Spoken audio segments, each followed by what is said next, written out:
We got into broiler breeders nearly 25 years ago. And before that, I was doing a crop and finishing hog operation and selling Pioneer Seed corn. And two boys wanted to come home to farm. Definitely uh, pushed me out of my conventional thinking. And, we leveraged ourselves up pretty deeply in debt 25 years ago and bought a little over 100,000 broiler breeders in quota and 10 barns of them, and started into the business.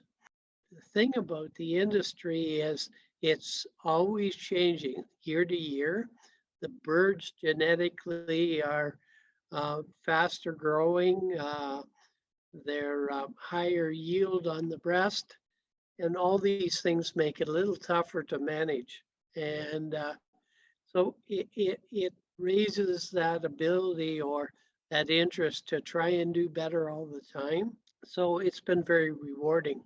The farm today is 100,000 units of hatching egg breeder quota, and that is housed in 4 barns. And we have the 2 pullet barns that supply into it. So every 12 weeks, we put down a new flock of breeders. So we have a continuity of egg supply. And we've connected and invested in Trillium Hatchery at Stratford. And that is really around our interest with a group of other shareholders in trying to develop a healthier, faster growing chick. So we've been part of that joint venture, and that has evolved out of getting things running reasonably good with the breeders in our own operation. So we're trying to get good chicks out of that operation for the broiler market.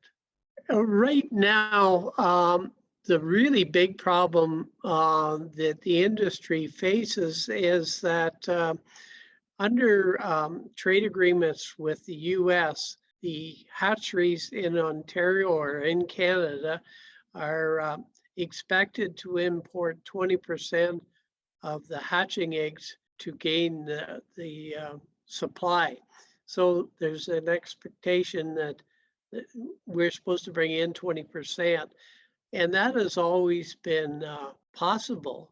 But in the last 6 months or year, post the real severe COVID, as we've tried to come back and get back to the full supply side, the American industry is not set up to service our needs for that 20% domestic eggs that are coming across to Canada. In fact, they're only able to get us about 2/3 of what we really should have to fulfill our market.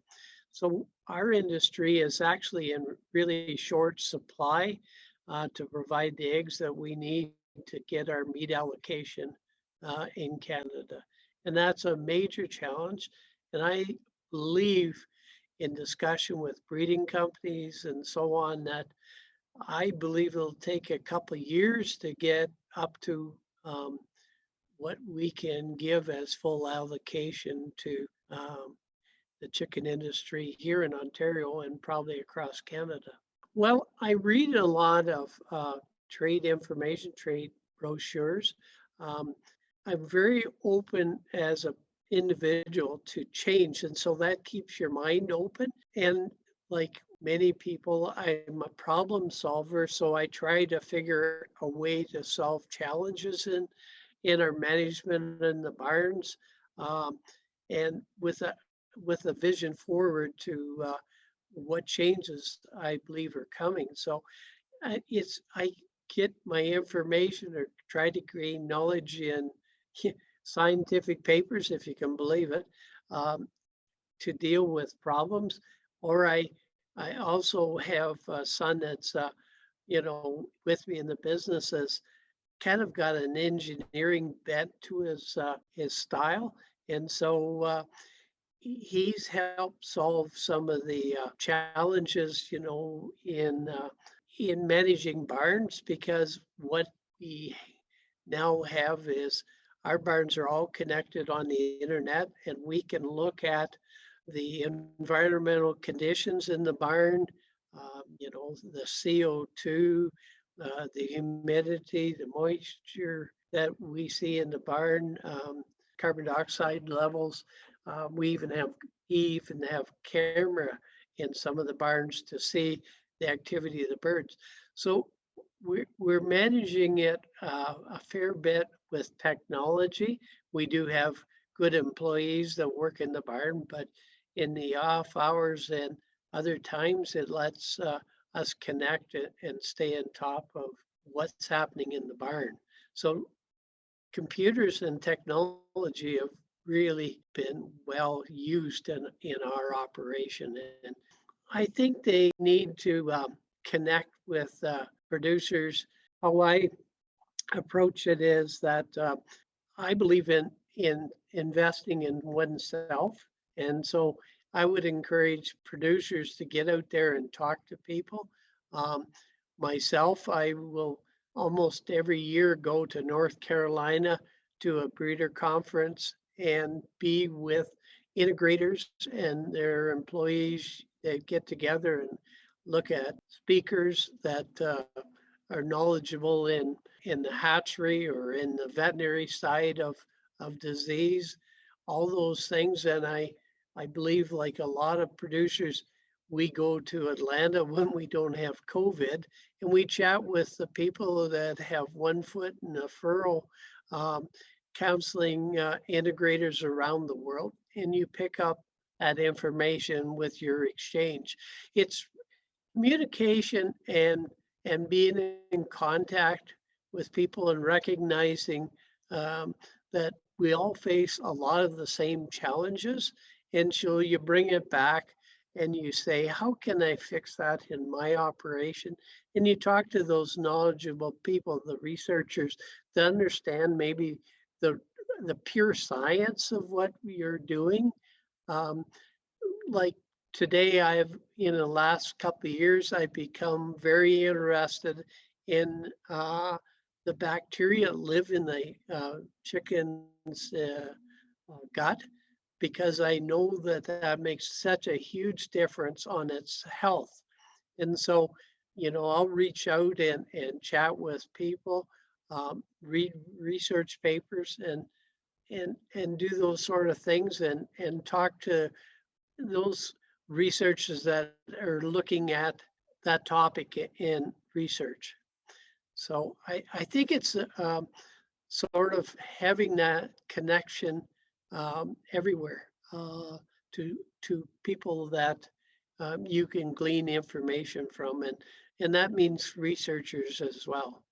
But I think that's a two-way street in ways, because I think for researchers, when they connect with producers, it keeps them down on the practical side of how that can be utilized in an operation. And I think that's a great benefit when the two connect. To tell you the honest truth, I believe that having the ability to think outside the box. I guess I'm an advocate for looking for change, and being very open to change. And so we have to be careful that we don't stay status quo, that we keep looking for ways to do things better. And I think under the regime where we want to reduce the amount of antibiotics, we got to think hard and about how we can change our management so that we can reduce the use of antibiotics, because that's a big part of what the consumers are expecting for the future. And so that goes right back to basic farm management inside the barn, to accomplish that. And that's where it's great to connect with the researchers, because they have some of the science understanding that helps you look at ways that we can make these birds healthier gut-wise and in management, so we understand the biology of it. I think you have to think about affordability. One of the things that I believe is that the growth in poultry consumption is really built around it's improving efficiency and so the control of cost of protein. And I believe that's why it's gaining a bigger and bigger market share of protein consumption.